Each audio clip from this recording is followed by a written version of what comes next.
Bonjour tout le monde, donc aujourd'hui je vais parler un petit peu de Star Trek Picard, l'épisode 6 de la saison 3. Alors, pour moi, ça a quelque chose de particulier, dans le sens où, c'est bon, on en tape maintenant la deuxième moitié de cette QV. Normalement, la QV doit être de 10 épisodes. À partir de cet épisode-ci, je peux entrer plus dans les détails, parce que je me gardais d'analyser chaque détail, parce que sinon ça m'obligerait à moi de spoiler. Donc c'est pour ça que je me gardais bien. Donc à partir de cet épisode-ci, là c'est bon, c'est total free spoiler sur la première moitié. Donc je dis ça, c'est parce qu'en fait, il y a une thématique particulière dans cette QV-là, dans cette troisième saison, qui est un petit peu chère aux scénaristes depuis le début. Sauf que si je parlais de cette thématique particulière-là, je spoilais la saison 3. Parce que justement, dans cet épisode-ci, ça met en valeur le plus possible les velléités scénaristique qu'il y a qui motive les scénaristes depuis le début. Alors c'est bon, je vais cracher le mot, c'est la thématique en question, c'est celle de l'héritage en fait. À la saison 1, on avait donc le portrait d'un Jean-Luc Picard, un capitaine, Jean-Luc Picard, ancien capitaine. Le mec était à la retraite, c'est ce qui faisait le charme de la saison 1, qui était un petit peu rejeté par tout le monde, à la marge, qui est un petit peu déchu. On le décrivait en fait, le mec, comme un portrait de quelqu'un qui était une légende avant et qui est officiellement déchu, qui avait encore une aura sur les jeunes recrues, mais qui est dans les faits, il était arbre de données de tout le monde à Starfleet. C'est ce qui déconcertait les fans, c'est ce qui faisait que les fans hurlaient à la trahison. C'est que le concept de Jean-Luc Picard, c'était le capitaine sage de TNG, et là en fait on voyait une situation avec Starfleet, la fédération, qui avait totalement changé au point de désavouer les héros d'autrefois. Et lors de la saison 2, ça jouait sur la thématique encore récurrente de Star Trek, c'est-à-dire le voyage dans le temps, où là il y avait un petit bilan et en même temps un petit Jean-Luc Picard faisait la paix avec lui-même. Là, je veux pas dévoiler en fait une intrigue. Là, en filigrane, il y avait quelque chose qui touchait plus Star Trek Picard, qui justifiait en fait l'existence de séries comme Star Trek Picard, qui est visible là en fait, qui est visible là aussi dans cette saison 3 là. Dans la saison 3 là, c'est l'héritage en fait de la franchise Star Trek, la première franchise en fait où l'on compte TNG, Deep Space Nine, Voyager, et même un petit peu Enterprise, je dirais, dans le sens où la série traite de thèmes qui ont été abordés, mais pas plus que ça développés. C'est grosso modo en cette année de TNG, Deep Space Nine, DS9 et Voyager, il y a eu énormément de thèmes qui ont été effleurés, mais pas poussés vraiment, pas développés plus que ça en fait. Et là, dans Picard, on revoit des thématiques, des personnages qui, du coup, si vous n'avez pas vu les séries d'avant, pour comprendre.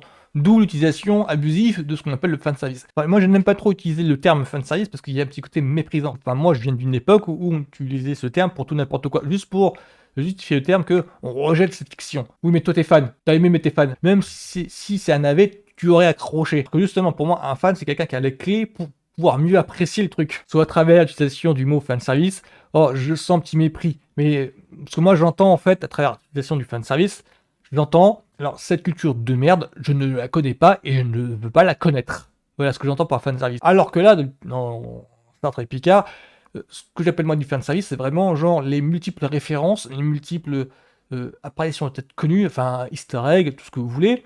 Si vous n'êtes pas que vous êtes fan, mais si vous n'avez jamais vu, si vous ne connaissez pas les séries d'avant, possible pour vous d'apprécier l'évolution en fait que propose Star Trek Picard justement, parce que là on revoit les têtes connues, mais les quelques allusions en fait à ce qui s'est passé auparavant, suppose qu'il y a une évolution de tel événement référence en plusieurs saisons, en plusieurs années du moins. Tout ça pour en revenir avec cette saison 3, où il y a une thématique qui est là présente, je parle de la thématique de l'héritage. Et la thématique de l'héritage, elle était en filigrane dans la promotion en fait, mais pas dans le sens où ça se résumait à la réunion de l'ensemble cast, du main cast de la série TNG. Elle est visible je vais lâcher le mot, dans la révélation du fils caché de Jean-Luc Picard. Ouais, ils ont refait le même truc que pour Star Trek 2 et 3. C'est pour ça que les vieux fans crient à la trahison scandale, c'est qu'il y a un côté là, ils nous refont le coup des films. Ouais, mais c'est que là, c'est un petit peu justifié. Disons que dans les films Star Trek 2, La colère de Khan et Star Trek 3 à la recherche de Spock, on apprenait que Kirk avait un fils. Dans Star Trek Picard, saison 3, bah, on apprend la même chose au sujet de Picard. On apprend que lui aussi, il a eu un fils avec, là, quand je suis là, je vous le révélerai pas, un fils du nom de Jack. Et cette révélation provoque un petit peu quelques remous, ça change un petit peu la dynamique du maincast de Star Trek Picard, enfin, qui est grosso modo la réunion de l'ensemble cast de TNG. Enfin, je sais pas trop si vous suivez là. C'est comme si vous preniez un groupe d'amis, là, certains ont eu des aventures intimes et d'autres sont juste restés dans leur coin, et quand ils se retrouvent en fait, ben, la dynamique du groupe a totalement changé, c'est le jour et la nuit. Ben là c'est pareil, ce qui explique complètement mon sentiment de bah je suis en joie quand je vois maintenant Star Trek Picard, l'ensemble de cast, la réunion du casting principal de TNG. Là effectivement, ouais je me dis, si c'est suffisamment bien agencé, c'est suffisamment bien structuré pour, ouais ça roule tout seul. Il y a deux ou trois points qui moi me semblent louches, dans le sens où il y a des événements qui sont teasés depuis le début de cette saison 3-là, où je me dis, oui, je peux comprendre que les fans gueulent à la trahison, ronchonnent à leur coin, parce que effectivement il y a un point de détail. Là, je parle de l'identité du bad guy, parce que, alors moi, perso, je pensais que le bad guy était l'intelligence artificielle de la station. On nous utilise ça depuis l'épisode de 4, il me semble, ou 5, enfin depuis le dernier, enfin en tout cas c'est visible, que je pensais que l'intelligence artificielle serait le bad guy de la saison entière. Or, là, on vient de nous faire une révélation, c'est impossible que ce soit lui. Je pense que c'est justement cette intrigue servait à, ouais, la série à rebondir.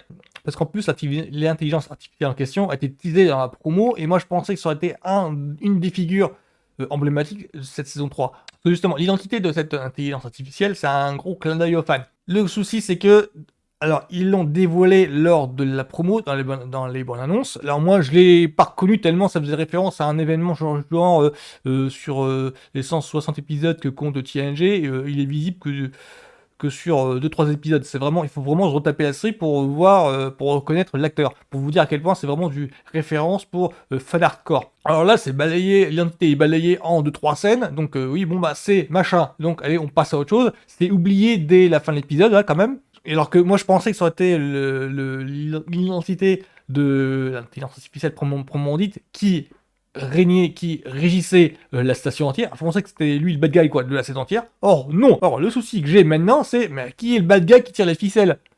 Mais vraiment, parce que si c'est pas lui, ça commence à devenir un petit peu frustrant quoi. On n'en est plus qu'à 4 épisodes de la fin. Je vous rappelle, normalement c'est le moment où on nous dit qui tire les ficelles. Or là, encore une fois, c'est encore laissé sous le tapis. Donc je me demande moi qui.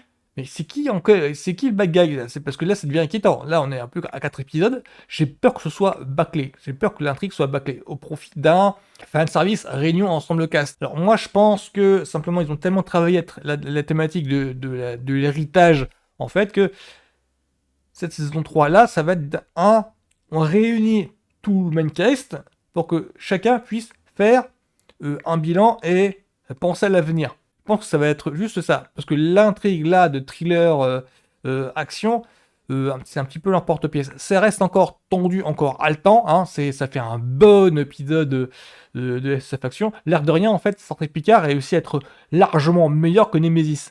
Que le 10e film qui est donc le dernier de TNG. L'air de rien, c'est nettement meilleur. J'aurais nettement préféré qu'ils finissent avec une intrigue dans ce genre-là avec Nemesis, plutôt qu'avec l'intrigue qu'ils nous ont foutu de le double maléfique, le clone maléfique de Jean-Luc Picard. C'était ça l'intrigue de Star Trek Nemesis.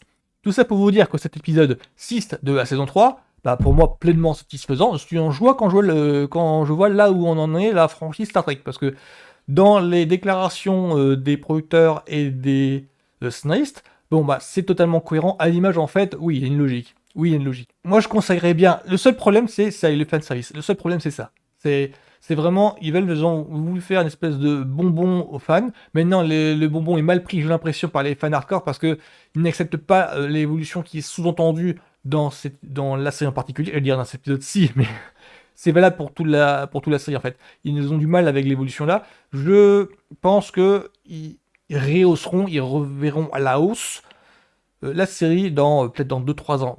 Discovery, j'ai l'impression que c'est un petit peu le cas déjà. Donc pour moi, Star Trek Picard, là en ce moment, épisode 6, oui, c'est encore du bon. Le seul souci que j'ai, c'est vraiment avec cet aspect de fanservice. C'est le côté référence uniquement compréhensible pour les fans. C'est uniquement sur cet aspect-là que j'ai des problèmes.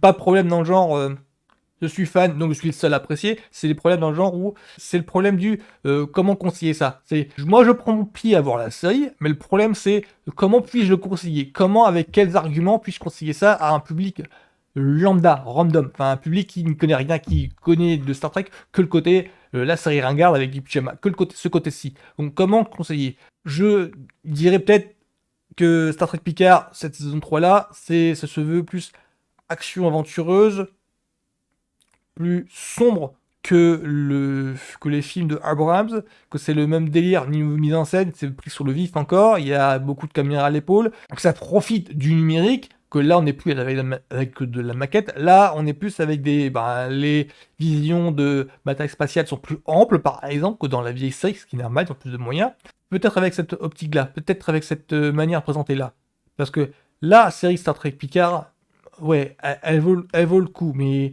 il y a besoin en fait de se renseigner sur la franchise Star Trek. Mais ça donne envie peut-être de se renseigner. Peut-être que si vous essayez Star Trek Picard et que vous renvoyez après derrière plusieurs épisodes de TNG, genre qui est Data, genre qu'est-ce qui est arrivé avec Jean-Luc Picard dans la série TNG, Riker qui est-ce, Beverly Crusher qui est-ce, parce qu'en plus il y a des fils rouges dedans, qui est le défiant, enfin qu'est-ce que Worf par exemple, d'où il vient, ils étaient pas en guerre avec les Klingons à une époque dans la Fédération, bah, si vous vous renseignez sur tout ça, il est possible pour vous d'apprécier petit à petit, et voire de devenir un fan de la franchise Star Trek. Voilà, donc pour moi Star Trek Picard, épisode 6 de la saison 3, je conseille encore, c'est totalement dans la lignée, là pour moi cette QV, on s'ennuie pas, mais vraiment pas un seul instant.